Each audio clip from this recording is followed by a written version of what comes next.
Okay, so first of all, just a quick recap on where we were the other day. What we went over is what is inertia. So if we have a random laminar or body and it's undergoing a rotation through the central axis C, such that it's going around this area here.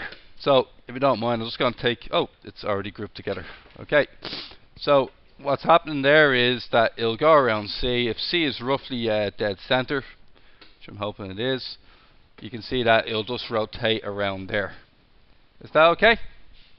Now, that's what the radius of gyration is, okay? Is if you were to imagine the entire system as one point as a mass, okay? So if you imagine that this whole system is basically turned into one tiny little mass. So in effect, you're converting everything that's in here into a tiny little spot mass, alright? And what it does is it has to have the same inertia as the body we just discussed a second ago. So it has to have the same inertia, it has to be the same as turning this body here. Okay, so we did it earlier where we turned this around and it was it takes a certain amount of inertia. Now what we're going to have is where we have to rotate this point mass, and we still have an axis C that's away from the point mass, and rotating this body M. So rotating M, see M here? If we rotate M, it's the same thing as rotating the just going to deliver that in a slightly different way. 1 second. If we were to describe it like this, where this here represents M, the second blue rectangle represents M. If you basically spin it around C, would result in you doing that. It's the same inertia as rotating the full body around C. Okay, so that's what's called radius of gyration. Okay, now to get radius of gyration, all you have to do is get your old inertia. So your inertial answer from the first part equals the mass of your entire system, so the mass of this entire system, times k squared, where k represents the moment of inertia. If you then separate out k on its own, so you get k squared equals I over m, and then what you're going to get is k equals the square root of I over m. Long story short, also what you need to take from here is that you're usually given some sort of inertial system. You're usually given something like this here. Okay, and what happens is this will have a moment of inertia. You calculate its moment of inertia around a certain axis. Then when it asks for the radius of gyration, what you say is the radius of gyration basically represents a single mass, and this single mass's inertia around the axis C is the same as the body in the first part 1. Okay, we'll show you the radius of gyration in practice as well. Okay, so what we have here is question 1. We would have done something like question 1 the other day. Anybody remember the steps? So first of all, what is inertia? Write down the inertial formula. What is inertia? Anybody? Nope. Fair enough. Okay. So inertia is don't do it that way. Inertia is in delta. It's delta mr squared. So inertia equals delta mr squared.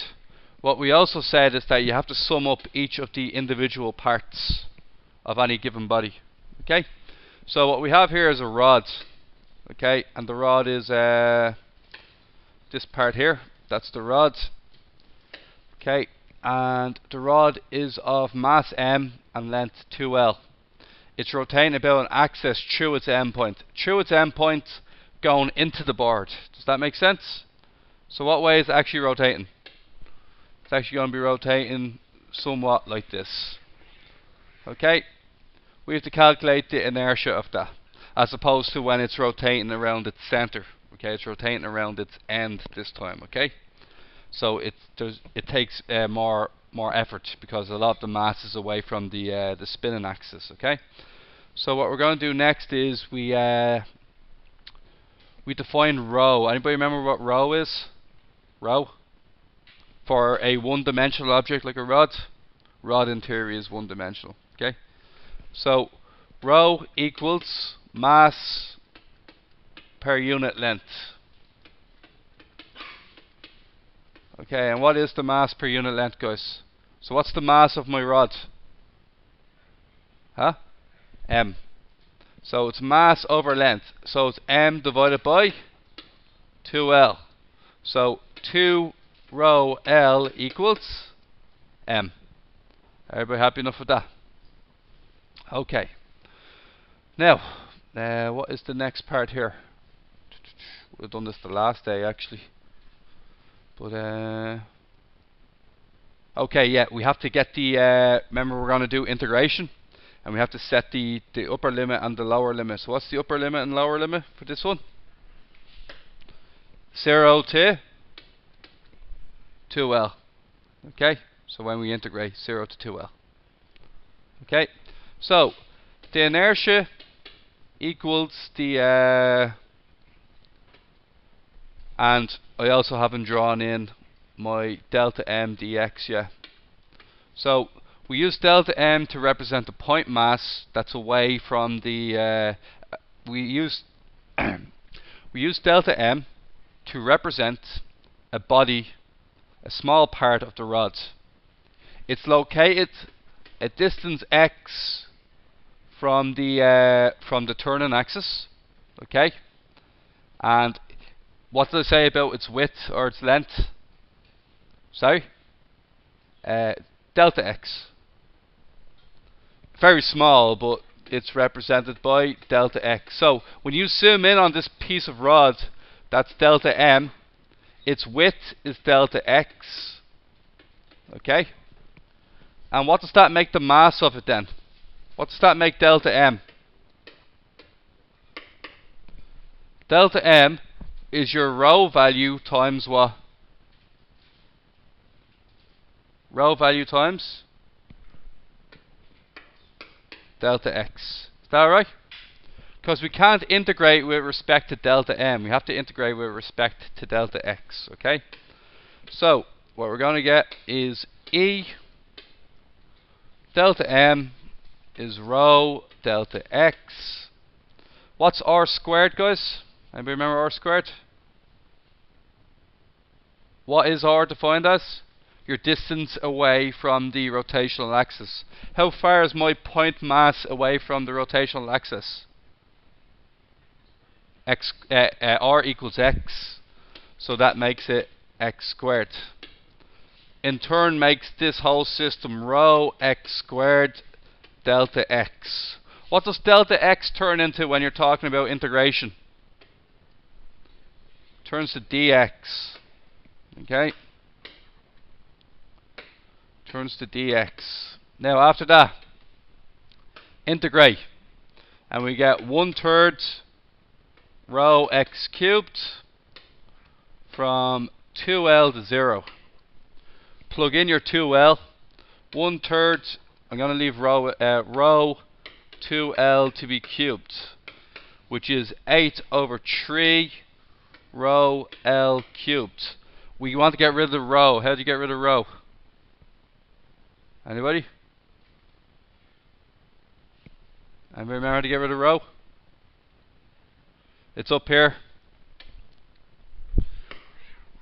Rho equals m over 2L. So go back down. 8 over 3 times m over 2L times L cubed.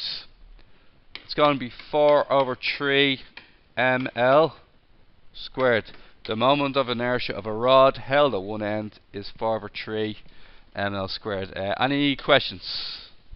Now, we have next, guys, is we're talking about the radius of gyration, okay? So look, this represents a rod around an axis, and that's my axis there. Call it axis C. Okay, this rod circles around this axis, and it has an inertia of ml squared. Okay, now if I was to imagine this rod as a point mass located a distance k away from this axis, this point mass that I'm talking about here, it should have the same rotational inertia around that axis C as the rod did. We're representing the mass of the rod by a point mass. Okay? There's not too much thinking in it. You just got to realize they said radius of gyration. Use the radius of gyration formula. mk squared. K is the radius of gyration. All you have to do is this. K squared equals I over m. K equals the square root of I over m. What was the inertia of our old body? It was 4 over 3 ml squared. And then you're going to divide that by m.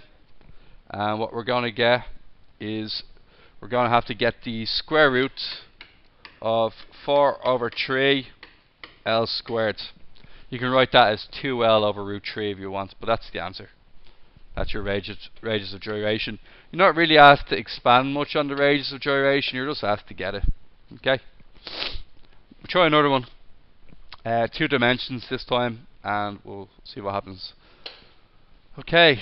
Prove that the moment of inertia of a uniform square of mass m and side d about an axis through its centre parallel to its side is 1/12 md squared.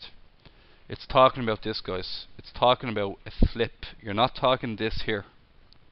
You're talking about flipping around the middle. Is that okay? How do I know that? It says parallel to one of the sides. If it's parallel to one of the sides, it means that the axis is parallel to the piece of paper. It's not going into the paper, it's a line alongside the paper. The axis is along the page, not going into it. Is that alright? It's all in the language, parallel to a side. Okay? So, we have our square, like so. Now, through its center. So it has 2 axes. It's like 2 pieces of, well, I'm going to represent 2 of the parts of symmetry. That's the center, isn't it? That's it there. Okay? And it's flipping around. It's flipping around this center like that. Okay? Now, what is our system? I equals delta m r squared. Sum of delta m r squared. Okay, it's of mass m. That's brilliant. Side d, which means that it's all of length d. That's a d there, and d here. Okay, what is the radius of gyration? We have to represent delta m. So once we write down our formula, that's step 1. Step 2, we got to represent delta m, and before we represent delta m, we have to find a value for the rho factor, the rho value. What is rho in this question? Anybody tell me? Mass per unit. It was unit length for the rod. What is it this time? Unit area, or mass per like centimeter squared, or mass per meter squared. Okay. So, rho therefore equals mass divided by area. What's the area of this square? D squared.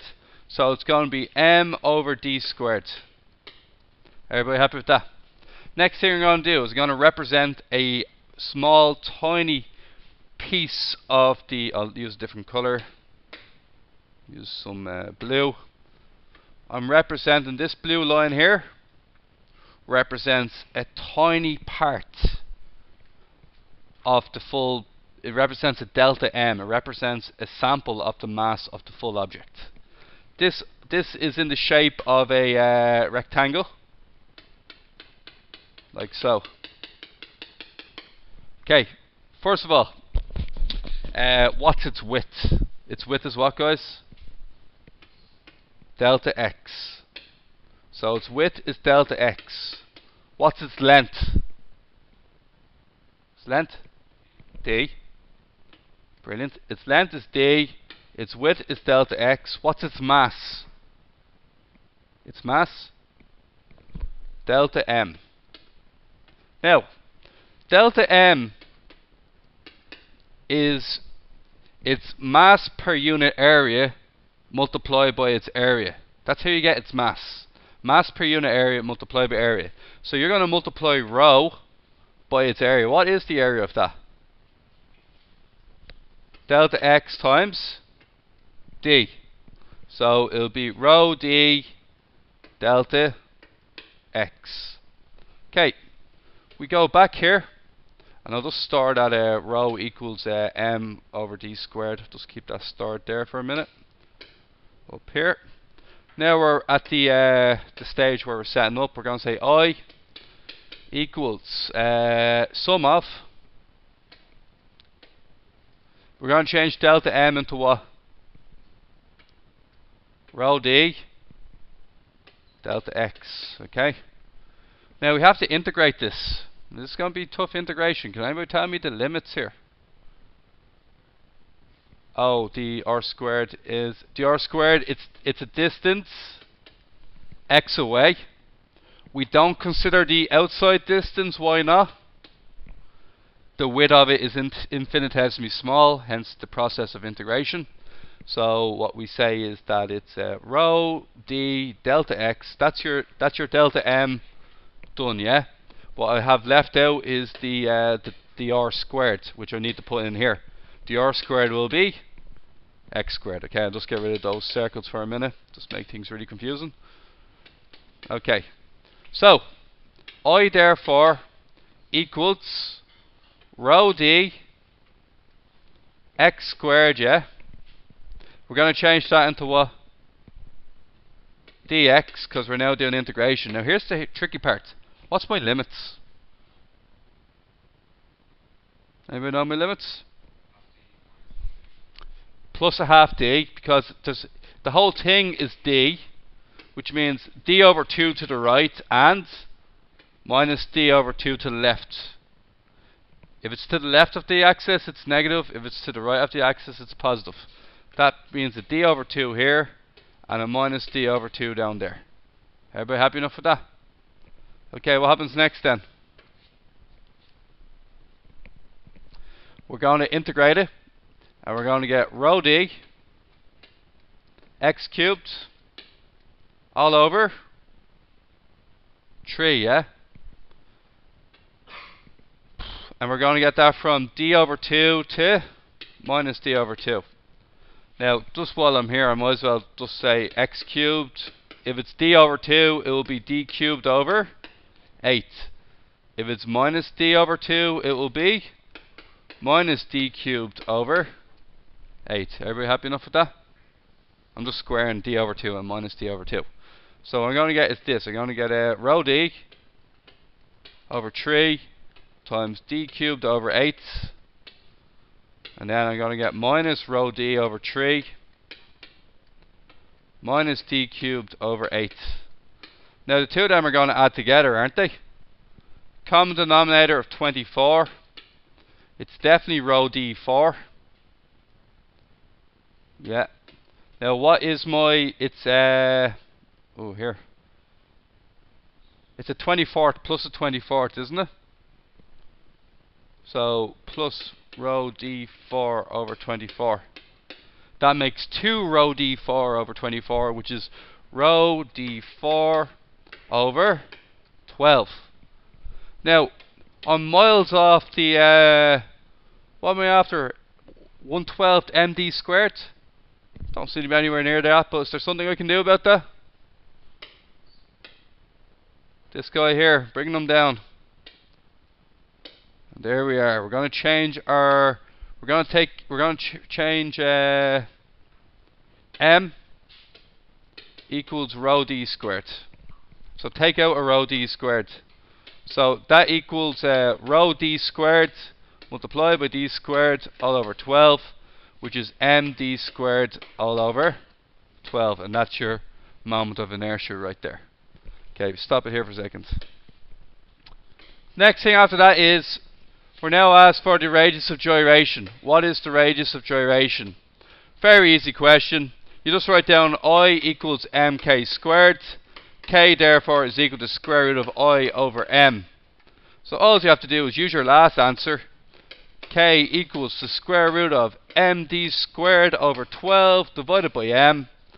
And lo and behold, K equals the square root of 1/12 d squared. Now, what is the square root of 1/12? It's going to be d over 2 root 3. Because when you square root d squared, it's d. Square root of 1 over 12 turns out to be 1 over 2 root 3. So 1 over 2 root 3d is your radius of gyration, right? These are the easy ones. This stuff like this comes up on the questionnaires. So this level. Now we're moving on. Another uniform rod. Okay. Uniform rod has length 6L, mass m. Axis is a fixed distance L from one end. Oof, it's different. Okay, this is what's happening. End, middle, sort of an in-between axis. Do you get that? One side is less than the other. So I'm going to draw a rod, like so. Its axis is into the board, so it's spinning around here. You can see that one side is considerably bigger than the other one. Are we happy enough with that? How do I find that? It's a distance L from one end. Okay? So it's 5L from here to here. And minus L the other side. You already know that your integration is going to be 5L to minus L. Everybody right with that? Now, how do I represent my system again, guys? I need to define rho. What can I define rho as? Anybody rho? Rho equals the mass of the rod divided by the length of the rod. Mass of the rod therefore equals 6 times rho L. Straight off the bat. Okay. I have to define my I value. My I inertia is delta m r squared, sum of them all. Have to define what delta m is. Let delta m be a sample of the rod that's distance x away from the rotational axis and is of width delta x. So when we zoom in on this red rod, it's technically delta x wide. Just like a microscope zooming in on a really tiny rod. Okay? So delta x wide, it's delta m in weight. Therefore delta m will equal your rho value, which represents your mass per unit length, times delta x. Stop there. What we do next is we substitute it in up here. We get I equals. Now, what we need here, I need to get rid of that delta m. So it's going to be rho delta x. R squared is x squared.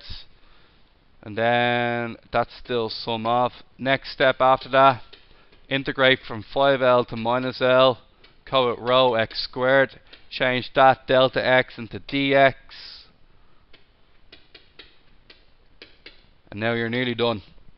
Integrate 1/3 rho x cubed from 5L to minus L. It's going to be 1/3 rho times 125 L cubed minus bracket 1/3 rho bracket minus L cubed. The minus and the minus makes a plus. So I think I'm looking at 128 over, yeah, probably am. Am I missing something here? Sorry? Oh, sorry, 126, is it? Yeah, sorry, my fault. 126 L cubed rho L 126 rho L cubed all over 3 is the inertia. Okay. I need to sub out the row value. What can I sub out the row value with? Row is m over 6l. M over 6l.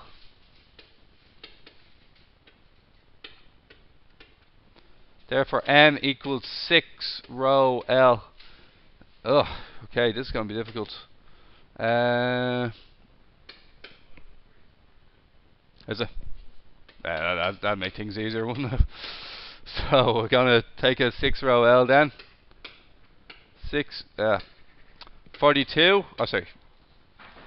42 is 7 multiplied by 6 row L multiplied by L squared. You see how I sort of factorized that there into what I wanted? And then we're just going to replace the 6 row L with M. And we're going to get 7 ML squared. And that's our I value. Everybody right with that? Got 10 minutes on the board. I'm going to try one of the annulus, the circular ones. Okay, these ones come up a load. Like, these are really popular. The next one is, okay. Going to be asked to do this a lot. So let's begin. A uniform annulus consists of a disk of radius r with a disk of radius r removed from its center. The mass of the annulus is m. Prove that the moment of inertia of the annulus about an axis through its center, perpendicular to its plane, is a half m r squared plus r.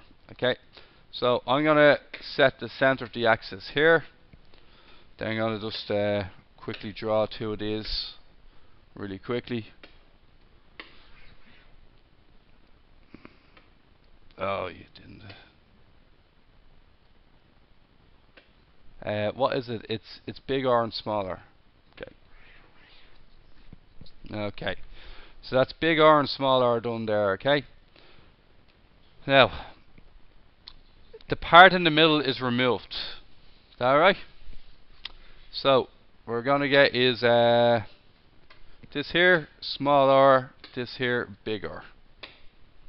Big R, small r. Technically speaking, where's all the mass located?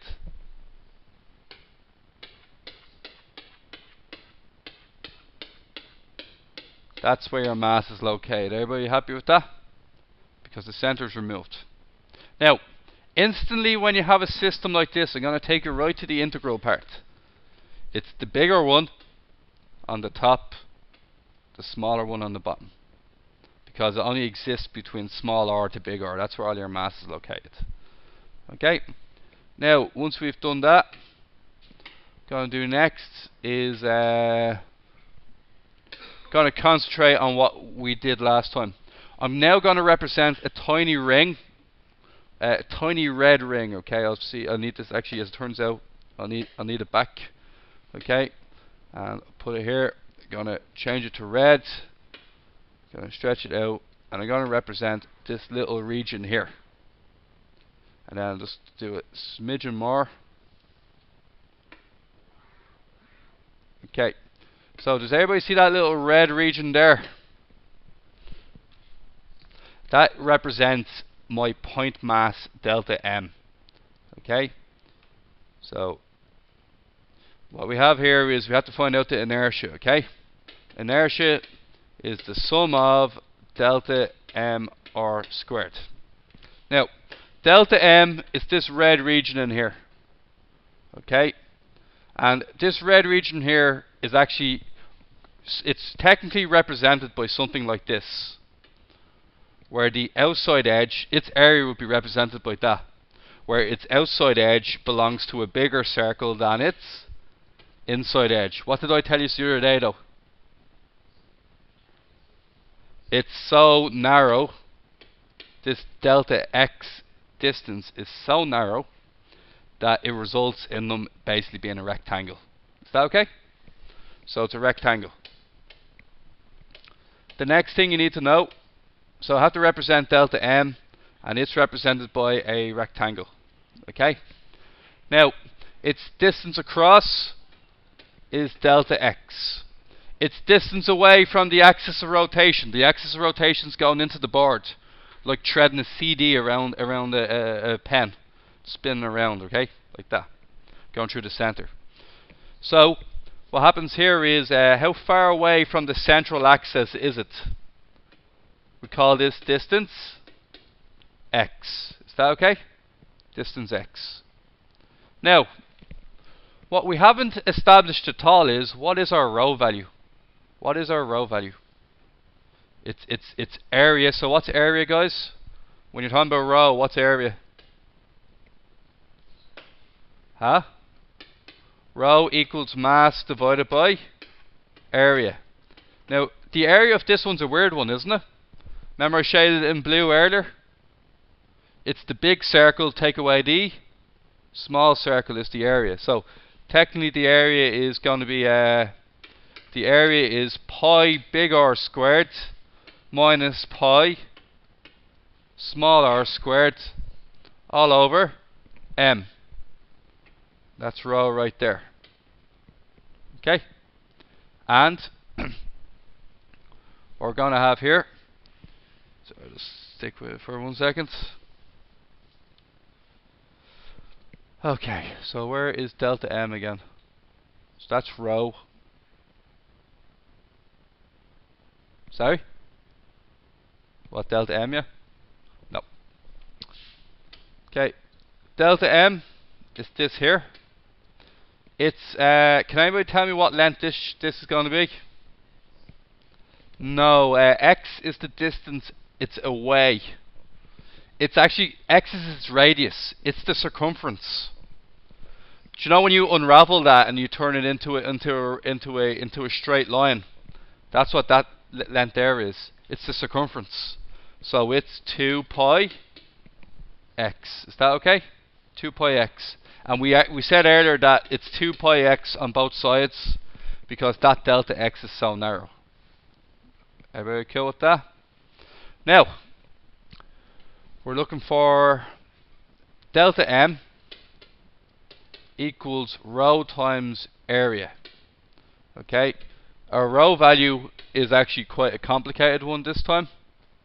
Our rho value is m over pi r squared minus small pi r squared. Okay.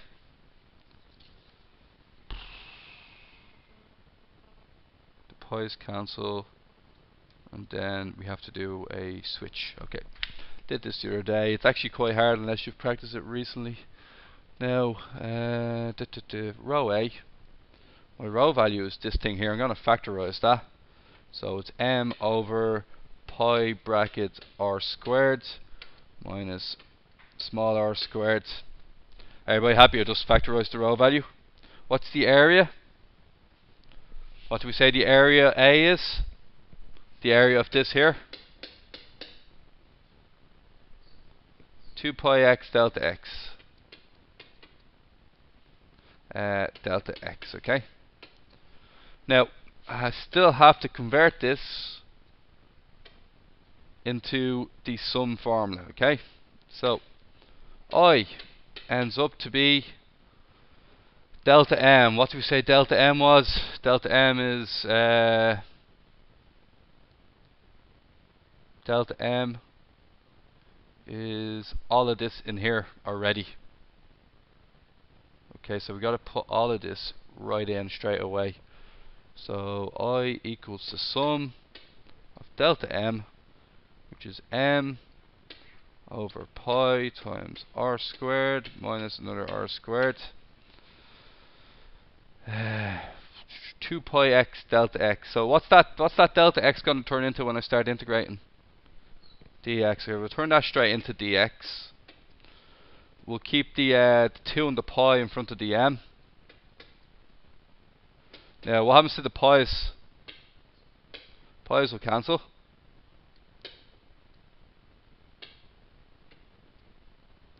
To mx over r squared minus r cubed dx. Okay, nearly there. Now what do I have to prove? To prove it's this here. Okay, I'm nearly there. It's tough though. Sorry. So one thing I did forget was I forgot that there. So I need to put that as that would have been an x squared.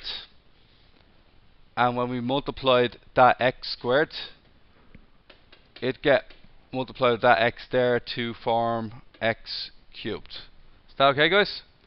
Now, next part after that, we still haven't made a mistake. This annulus stuff is actually just a more difficult question, okay? What we're going to do next time is we have to change the e sign. We have to change that into an integral sign. So what integral do you think we should be using? We stated earlier on, it's the big radius and the smaller radius underneath. So big R and small r. Okay, and now we're going to go in. So what we're going to get is, we could remove all the constants. Would you like to do that? It might make the full thing a bit easier. Going to remove all the constants and put them outside the integration sign. So I'm going to remove 2m. I'm going to remove big R squared, small r squared, and it's times the integral of big R, small r, x to the power of 3. Are we happy with that? Integrate. Stay right there. A quarter x to the 4 from big R to small r. And that's going to get me 1 over 4 r4 minus a quarter small r4. And that is going to be a quarter. Can anybody tell me what big R4 minus small r4 is? Difference of two squares, isn't it? But what way can you present it? Does everybody know that's the difference of two squares? Can anybody give me the next line?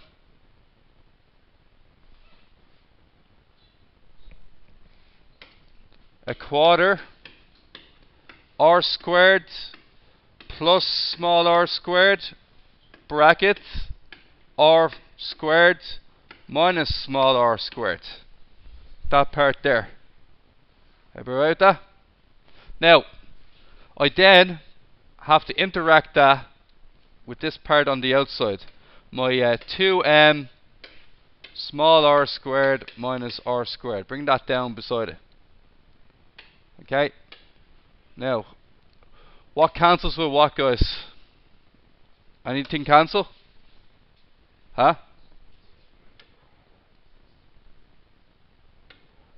And then finally 4 divided by 2. Or 2 divided by 4. A half m r squared minus big R squared plus small r squared. Okay. Guys.